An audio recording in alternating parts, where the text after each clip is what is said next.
Buenos días, jóvenes. El día de hoy vamos a analizar los fundamentos jurídicos de los servicios periciales como auxiliares directos del Ministerio Público Federal. Ahora, ¿cuál sería la función de los peritos oficiales? Bueno, estos son auxiliares directos del Ministerio Público Federal, esto en congruencia con nuestra legislación penal. Es una persona especializada en alguna ciencia, arte u oficio que con su conocimiento y experiencia pueden emitir su opinión sobre alguna técnica que se le esté solicitando. Hay que analizar también lo que nos dice el artículo 21 constitucional. Este artículo contiene o establece algunos elementos importantes para el ejercicio de esta actividad. La investigación de los delitos corresponde al Ministerio Público y a las policías, las cuales van a actuar bajo la conducción y el mando de aquel en el ejercicio de esta función. El ejercicio de la acción penal ante los tribunales corresponde al Ministerio Público.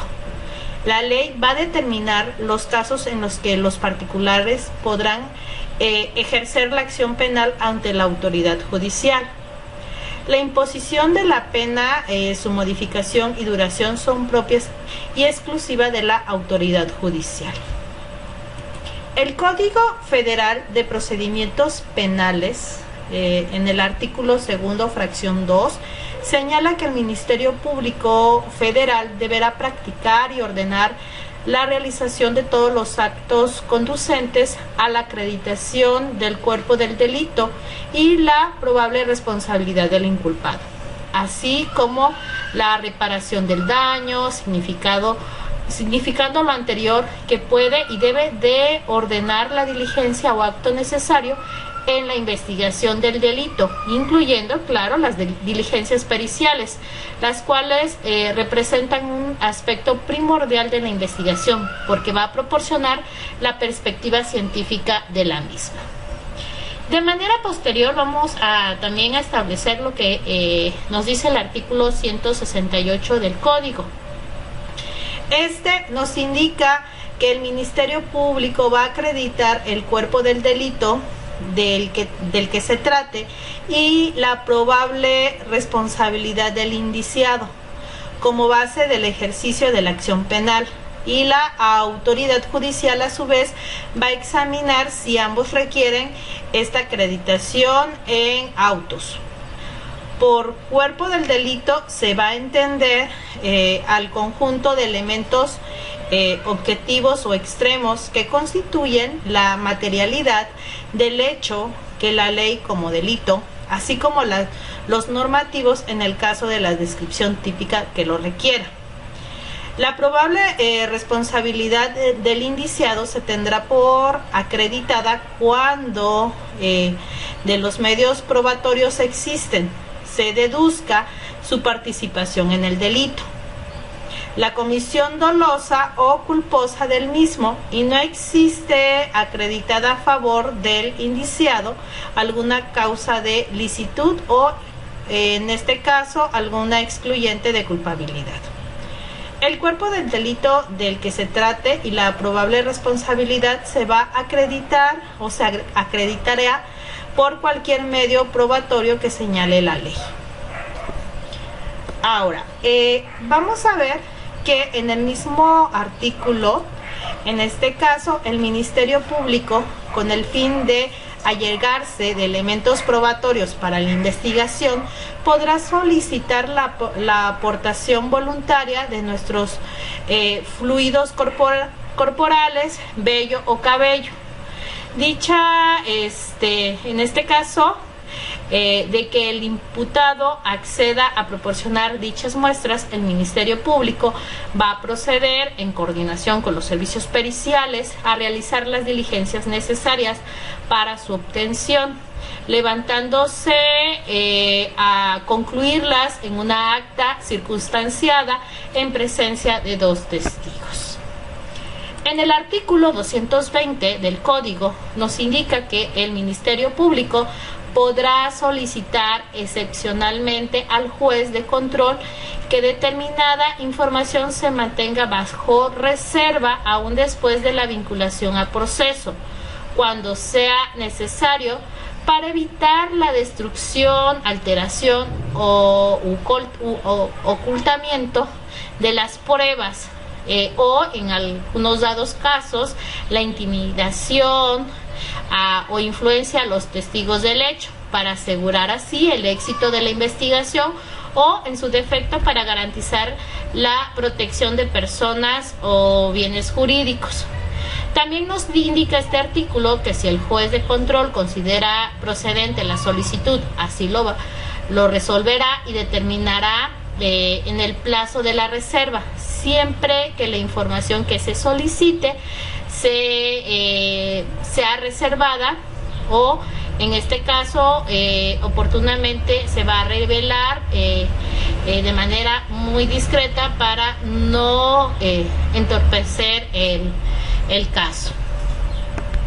Dentro del artículo 227 del Código, este artículo nos dice que la cadena de custodia es el sistema de control y registro que se aplica al indicio, evidencia, objeto, instrumento o producto del hecho, en este caso del elemento delictivo, desde su localización, descubrimiento o aportación en el lugar de hecho o del hallazgo hasta que la autoridad competente ordene su conclusión, con el fin de corroborar los elementos materiales probatorios y la evidencia física. La cadena de custodia se aplicará teniendo en cuenta los siguientes factores: identidad, estado, condición de recolección, preservación, empaque y traslado. Los lugares y fecha de recolección tendrían que ser muy específicos y tendrían que establecerse la identificación de todas las personas que hayan estado en contacto con estos elementos.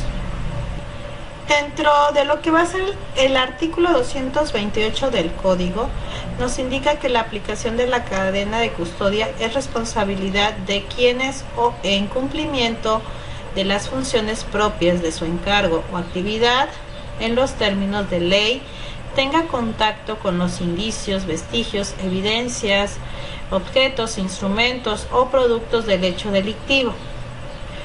Cuando se lleve a cabo el procedimiento de cadena de custodia, los indicios, huellas o vestigios del hecho delictivo, así como los instrumentos, objetos o productos del delito se alteren, no perderán su valor probatorio, al menos que la autoridad competente verifique que han sido modificados de tal forma que hayan perdido su eficacia para acreditar el hecho o la circunstancia de que se trate.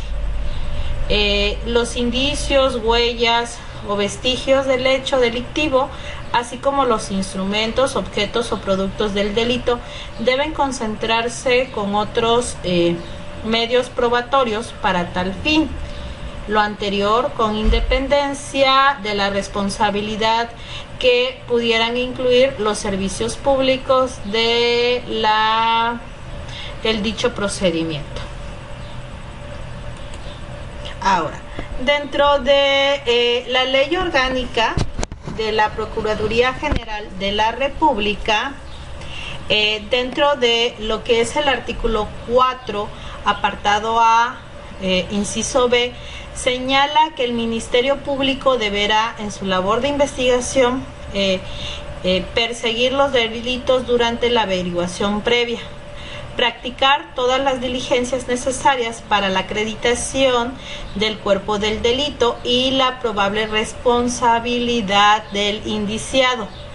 Esto todo en coordinación con sus auxiliares y otras autoridades de los 3 órganos de gobierno. De igual forma, en el mismo artículo y apartado, pero en el inciso F, se señala que el Ministerio Público tiene la obligación de obtener elementos probatorios para la acreditación del cuerpo del delito y la probable responsabilidad del indiciado. Ahora, dentro del artículo 22 de la Ley Orgánica se enumeran los auxiliares del Ministerio Público Federal, tanto los directos como los suplementarios.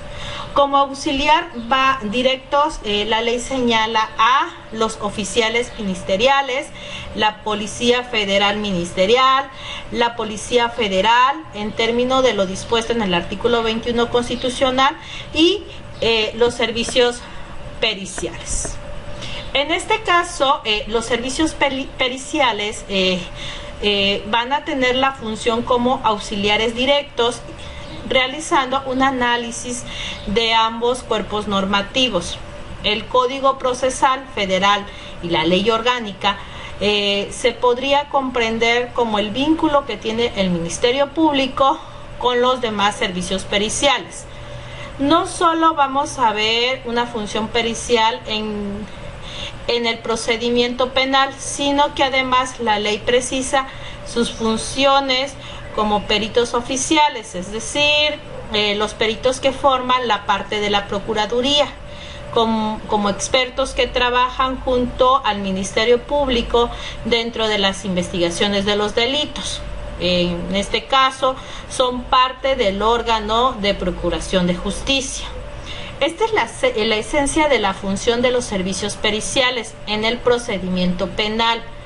En este caso son servidores públicos comprometidos con la verdad y la justicia.